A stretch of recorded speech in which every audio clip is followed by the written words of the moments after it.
What a great Thursday. We've got the NFL back in our lives, and college football is amongst us. And you know who's amongst us now? The leader, the commissioner, the man himself, the man, the myth, the legend. He is on everything. I don't think there's a show he hasn't been on at this point. No, he's not. Josh Pate. It's good to be Josh Pate nowadays. Josh Pate College Football Show. Catch it multiple times a week. He is one of the best. He's a good friend of this program. Find him on Twitter at Josh Pate CFB. Good morning, Pate State University. How are we feeling? Week 1 is over, but still kind of in the rearview mirror, and now we've got week 2 to look ahead. Yeah, not great, and I'll tell you why. Every time I try and walk around the block on the AirPods and do this radio hit with you guys, maintenance is out here putting in a new irrigation system for a dog park. Every single time, without fail. And they just looked at me when I yelled that. So I got to go back inside. So other than that, if you're just asking me about my football existence, things are great. How are you guys? We're doing fantastic. And now, correct me if I'm wrong. I feel like we're getting something for the first time ever in the history of the show tonight that you have had to combat the JP poll allegations for years. And every week you got to put out the disclaimer. These are not rankings. This is a poll. It's different. We're getting Josh Pate's actual rankings tonight? Am I correct? And is that the first time it's ever happened? I feel like I'm declassifying stuff. I feel like I've been given the power to declassify. Yes, this has never happened before. Here's my thought on this. I didn't call in to talk football with you guys today. I called in to focus group something. Okay. So tell me, you guys have known me for a long time. You've known how I do my stuff for a long time. With the way the show is scaling, I'm keenly aware there are a lot of eyeballs on the show for the first time. And that means there are a lot of eyes on the JP poll product for the first time. Now, as much as I explain what it is, and as much as there's a disclaimer, the attention span is that of a fruit fly with some of these people. And so they're not really looking at the disclaimer. So they think that I've still got Texas #1 in the country. I've still got Alabama way above Florida State. They don't understand this neutral field favorability. So I feel like it's my duty to put out what I'd actually do if I were an AP vote. Maybe not every week, but I need this to throw in people's faces. Do you think I'm caving to the mob? Well, no, I don't, because I think your point of scaling is a good one. The show is booming. We've been P1s for a long time, but if I were a newbie and even if I saw the description, I think the reaction that you would get out of me of seeing Florida State that far behind Alabama when they just whooped their ass by, in a shocking result, I'd probably yell at my TV too. I'd like to think I'm smarter than that, but I don't know if I am, Pate. I think you're right here, Pate, of the attention span of a fruit fly is accurate. I loved, by the way, the graphics when you did the JP poll of not rankings, not rankings, disclaimer. Smart move there, by the way, coming off of his most viewed episode in show history. That deserves a round of applause. The man is growing. I think it's that audience in the state of Oregon that's just boom and put him on over the top. Look, we all cave to some form of pressure, right? Like in some ways we cave and give in a little bit. Your show still holds up from when it started to what it is, and it's grown in popularity. I think it's okay for you to cave a little bit on this. I'm looking forward to it as a viewer and listener. Yeah, I pay my taxes every April, so I cave there. So why can't I cave here? And just once upon a time explain what we're doing, and then maybe just revert back to DGAF mode, as Meemaw would call it. Yes. Purely an acronym there, all caps. So, that's the only world where Texas is still #1. And by the way, that's a shocker, but I had to hit up FanDuel to make sure with them, what would you guys have neutral field? They said Texas -1. Yeah. What would you have Bama FSU? Now, that was the real shocker. I think even people driving around up there, when they hear Bama would be an 8.5-point favorite on a neutral field against Florida State if they played this week, everyone's immediate reaction is, please let me dump money on that. Please let me bet money I don't have. I will borrow money to bet on that. But then how crazy is the sort of rubber band whiplash effect, week 1 to week 2 to week 3 to week 4 every year in this sport. So you got to be careful with that stuff. Well, I also just add, too, I'm excited to see what the rankings look like tonight because I'm somebody who thinks that the AP voting system is broken and the preseason polls are ridiculous. And so the idea of, we're moving teams down, like Texas being ranked behind Oregon or a team like that, and I love Oregon, but it's they play Montana State, one team played on the road at Ohio State. Those things aren't quite equal. Why are we dropping teams for losing when many teams would have lost in that situation? So genuinely curious to see how you go about it and where the rankings are at. We all know the biggest story, though, in the sport this week is the boosters are already already rattling the cages and on three with your teammates there, saying we're upset and we got buyout money ready to go and it's a line item. It's a year-by-year buyout if we need to do it. How bad are things down there in the South in the state of Alabama right now? Yeah, I was in the On3 building the other day because my show emanates from that building. And I heard that they were putting that article together, and I did the Homer Simpson slowly fade back into the bushes thing. I did the Jim Halpert slowly take a sip of a cup of coffee and walk in the other room thing. Yeah, that was interesting. That's one way to look at it. The other way to look at it is I don't think anyone in their right mind is paying $70 million to someone after going 0-1, but they can just yell on radio a whole lot. Yeah. And that is what they've chosen to do in the South.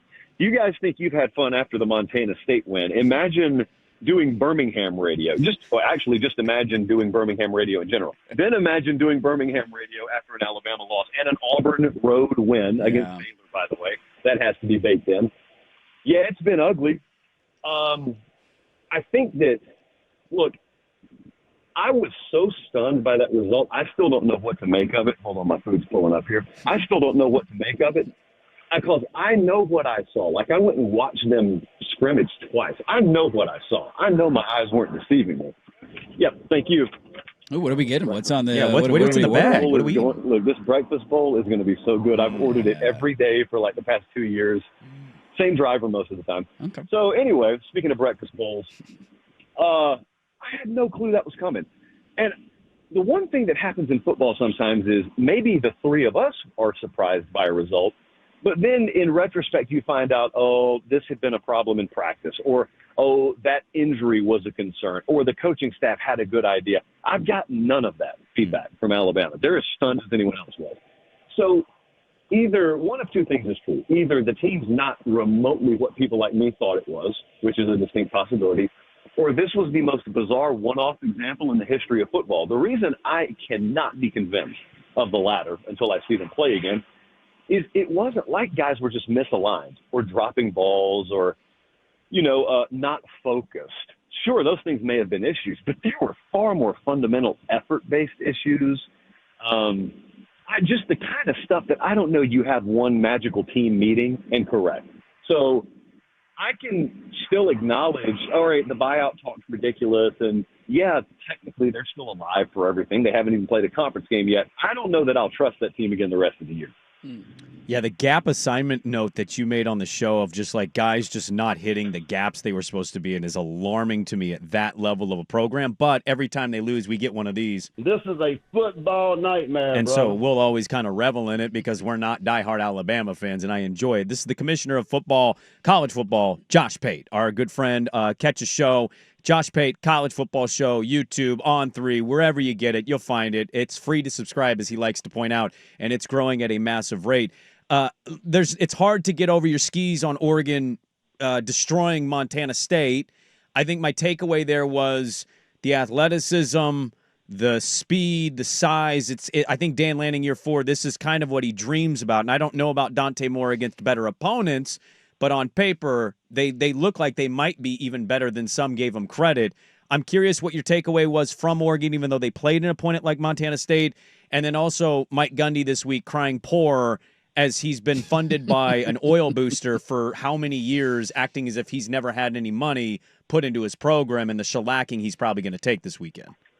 Yeah, okay, look, you guys know me to be one of the most serious people you've ever met. I never joke around. So the first thing I would like to seriously say is I'm glad that Oregon State gets to get out of that housing, or Oklahoma State gets to get out of that housing project that they play in down there in Stillwater, and they get to come to more immaculate facilities up there in Eugene, a very cash-strapped operation down there in Oklahoma State. So that's great. Lanning popped about 14 Zen during his press conference the other day talking about this, so I know they're going to run it up on him. And I also know that two things that I love that are blended together with Oregon right now is I think you're right. We were talking about this in the preseason. I think it's their best collection of talent they've had there. Now, whether that becomes their best team or not remains to be seen. But it's a really fun blend as a head coach when you've got a supremely talented roster that hasn't proven anything, because you don't really have to worry about the motivation so much. You don't have to worry about the hunger and energy so much. So it's going to be a fun team to watch evolve. I don't want to get we're not getting carried away. So no one can accuse us of being carried away by the Montana State game. But I love how their schedule sets up. I love the dynamic there. I think Dante Moore is going to be slept on for a few weeks because people won't see him in a premier game, really, I guess, until they go to Penn State, right? Yeah. Mm-hmm. I mean, this week's on CBS, but not to your point on the point Oklahoma spread. State's fallen off a little bit the last couple it's not years, quite. Although it's not a great week. I did want to ask you about that this weekend, but before I get to that, Pate, it's so hard in week one. We wait all off season, and you're great at acknowledging let's get a little more information and evidence before we have these strong takes. But just based on what you wanted to see in week one, what is your most confident takeaway? Whether it be buying into LSU and what they did, or Ohio State defensively, or Miami. Mario tried to lose that game a couple of times, but they held on tight. Or even on the negative side of it, did you have one strong concrete takeaway outside of the Alabama loss from week one? Well, obviously the Alabama loss was the thing that everything else revolves around. But I guess so. Miami was one. The entire ACC really. That picture. Yeah. In the preseason, it was pretty clear Clemson's the favorite, and then there was a little bit of a gap. I'm not talking about in reality. I mean the odds market, perception, whatever. So what did we see? We saw Georgia Tech go beat Colorado, even being -3 turnovers in the first quarter. Somehow they go beat Colorado. We saw Miami get the win against Notre Dame. We saw Clemson lose against LSU. I think Louisville needs to watch out for James Madison this week. Florida State beat Alabama. So all of a sudden that ACC picture is really interesting. And I'm thinking ahead sort of to how many bids can those leagues get down the road. And if you couple that with the fact that the Big 12's got a massive weekend on hand because they didn't do all that great last weekend. And they got Arizona State going to Mississippi State. They got Oklahoma State coming up there. Utah looked really good last week. But outside of that, Iowa State plays Iowa. I'm going to go to that game early before we go down to Norman for the night game this weekend. They got a really, really important week coming up here to try and make sure the out-of-conference reputation is such that they can warrant getting 2 bids instead of just 1 come Selection Sunday. Now, you know that I hate that more than I hate itself. That's the mentality in week 2. But in the sort of the current playoff dynamic we have, that's the way from a conference holistic 50,000-foot worldview perspective, you have to look at it. Life been crazier for you. You are on every possible platform and show, and I could not be happier than when I turn on something and I see either the photo of you still image because you're on the phone or you're doing a live hit with a Kay Adams. We are genuinely happy for you, but how has life been outside of doing the show now that you're kind of been elevated even more than you have been? It's been good. The one thing I actually hate about it is I've had to shave some of these out, some of my radio hits. I'm not shaving you guys, obviously. You'd be the last to go. But I've had to shave some of the ones that I used to rotate in. I love – it's not that you hate doing national hits. That's great for your branding and distribution and all that. But I have the most fun doing what we're doing right now. So that I miss a little bit. But the trade-off is – obviously, I mean, you're growing a college football only show, which has been my goal. I would love when people turn on traditional mainstream sports media, at least for a little while, they're going to get college football just in their face like a fire hose. And it may be that it's not on all day, but at the very least, if you like what you saw, you're told if you want more of this, there's a place you can go get it, and they never talk NBA trades, all due respect to the Trailblazers. They never talk anything else. They just talk college football. Well, good news for you is we don't ever make any trades, even when we need to be making trades. So never happens, man. That actually works out rather well for us. Stand pat out here. You know, Dirt, I heard through all that. You know what I heard? What'd you hear? He's never leaving. You know what that means? What does that mean? We got him, boys. We got him, boys. We got him, dude. So first off, at one point on you scaling up, it is great as a fan of college football because I have found over the years there are so many national people who don't like the sport, they don't know the sport, they don't watch the sport, and it's like a secondary. It's the second most popular sport in America. And it's not even close. What did the Texas-Ohio State game get? 16, 17 million viewers? 4 games with 10 like just million insane, viewers. right? And there's so many people nationally who don't know how to talk about the sport. So seeing you nationally scale is great. But we do have listeners who are ramen noodle expressing what is in Josh Pate's breakfast bowl. What goes in the bowl? What are the go-to ingredients? Oh, that's a great question. Okay, so we have a grain bowl base, ancient grains here, whatever that means. And then we have bacon, we have sausage, we have egg, double egg. So this is pre-workout meal for me. Oh, yeah. And looks like some, what do you call these things? Roasted tomatoes, I think they call these. Yeah. Okay. Yeah, this is scrumptious. Don't eat it with a fork, though. I find that's a waste of time. You got to eat it with a spoon. Got to go spoon. Yeah. Oh, dude, I thought you were going to go even darker and say hands. I'm like, hell yeah, brother. Let's get animalistic before we go squat and deadlift, baby. I'm not a savage. We need to let you go eat that meal because I know you need to get the workout in despite, working out in the morning and it being hard for you and everything. I know your days are crazy. Quickly, walk off one for you. We have a guest at 9 and we had to send him something once, so he gave me his address. I Zillowed it. I just was curious, not to get price. I just wanted to see the house. Is it creepy to look up somebody's address without their knowledge on Zillow or Redfin? Yay or nay? No, I mean, Bundy used to operate the exact same way, I'm told. Go Huskies.